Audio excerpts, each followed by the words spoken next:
Hello दोस्तों, स्वागत है आपका आज की नई क्लास में। और जो आज की क्लास का टॉपिक है वो है प्रकाश का परावर्तन। ठीक है, एग्जाम के लिए बहुत ज़्यादा इम्पोर्टेंट है। और चित्र तो स्टार्ट करते हैं आज की क्लास। तो देखो, ध्यान दो थोड़ा सा। सबसे पहले बनाना है डायग्राम। ठीक है, डायग्राम कैसा? पहले तो ये समझ लो परावर्तन हो गया क्या। अब देखो, जब कोई प्रकाश की किरण, ठीक है, एक माध्यम से चल के आवेगी और किसी चिकनी सतह से टकरा जाएगी, जैसे कि दर्पण हो गया। टकराने के बाद उसी माध्यम में वापस हो जाएगी, तो इसे क्या बोलेंगे? परावर्तन। तो थोड़ा सा डायग्राम के हिसाब से समझेंगे। देखो, सबसे पहले क्या लेना हमें? एक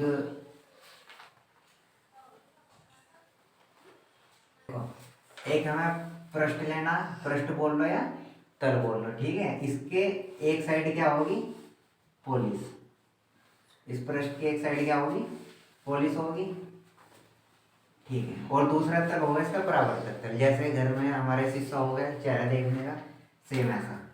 अब क्या होगा, कोई प्रकाश की किरण इस तरीके से आई और यहाँ टकरा के वापस उसी माध्यम में लौट गई, ठीक है। प्रकाश की किरण इस दिशा से आई, टकराई और वापस उसी माध्यम में लौट गई। इसे टकरा के लौटना ही क्या बोलेगा? प्रकाश का परावर्तन।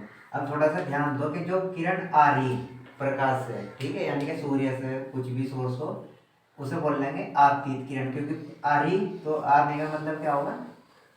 आपतित किरण।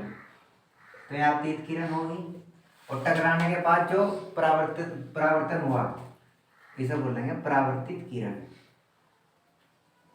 परावर्तित किरण, ठीक है। ये परावर्तक पृष्ठ है हमारा। परावर्तक पृष्ठ बोल लो या तल बोल लो, ठीक है, एक ही बात है। और जो आपतित किरण और परावर्तित किरण के बीच में एक अभिलंब मान लेंगे हम। अभिलंब मतलब एक काल्पनिक रेखा इस तरीके, ठीक है। अब थोड़ा ध्यान दो, इसके बीच में दो एंगल बनेंगे, एक एंगल इस साइड, एक एंगल इस साइड है। इसे बोल लेंगे अभिलंब।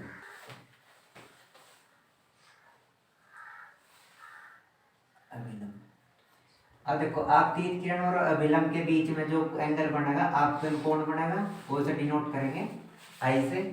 अभिलंब और परावर्तित किरण के बीच में जो एंगल बनेगा, परावर्तन कोण बोल लेंगे, इसे बोल लेंगे आर। तो डेफिनेशन लिखेंगे परावर्तन की। प्रकाश का परावर्तन, डेफिनेशन हो जाएगी प्रकाश का परावर्तन।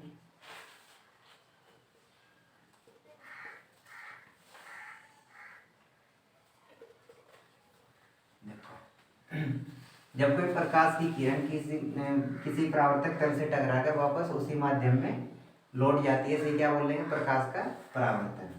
तो लिखेंगे कैसे? जब कोई प्रकाश की किरण किसी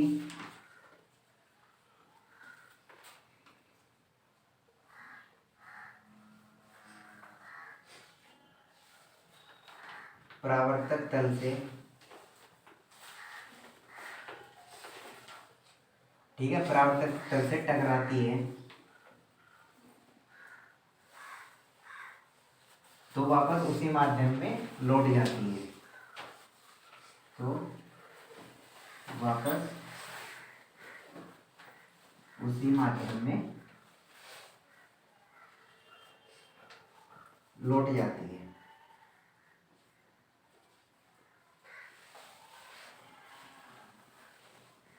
इसे ही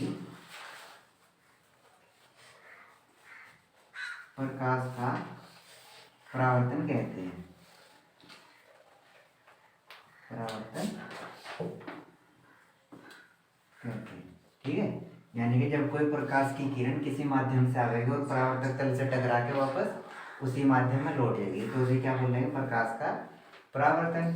अब परावर्तन के दो नियम है, ठीक है। अब याद रखो, जो ये बिंदु है इसे बोल लेंगे हम आपतन बिंदु।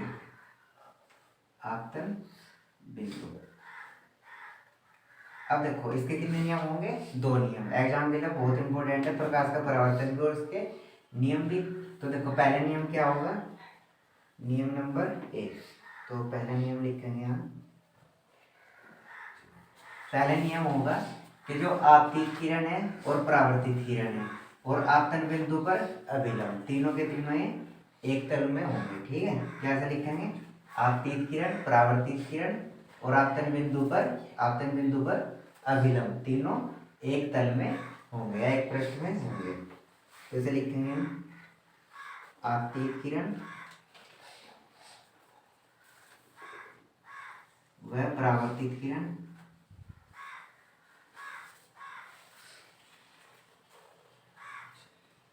और आपतन बिंदु पर अभिलंब, आपतन बिंदु पर अभिलंब, तीनों एक तल में होंगे। ठीक है, ये पहला नियम है। और नियम नंबर 2, दूसरा नियम क्या होगा, आपतन कोण और परावर्तन कोण हमेशा कैसे होंगे, बराबर। ठीक है, पहला नियम हो जाएगा आपतित किरण, परावर्तित किरण और आपतन बिंदु पर अभिलंब, तीनों एक तल में होंगे। और दूसरा नियम, आपतन कोण और परावर्तन कोण आपस में बराबर होंगे। तो नियम नंबर 2 में लिखेंगे आपतन कोण, ब्रैकेट में लिखेंगे आई, व परावर्तन कोण ब्रैकेट में लिखेंगे आर। ठीक है, सदैव बराबर होंगे,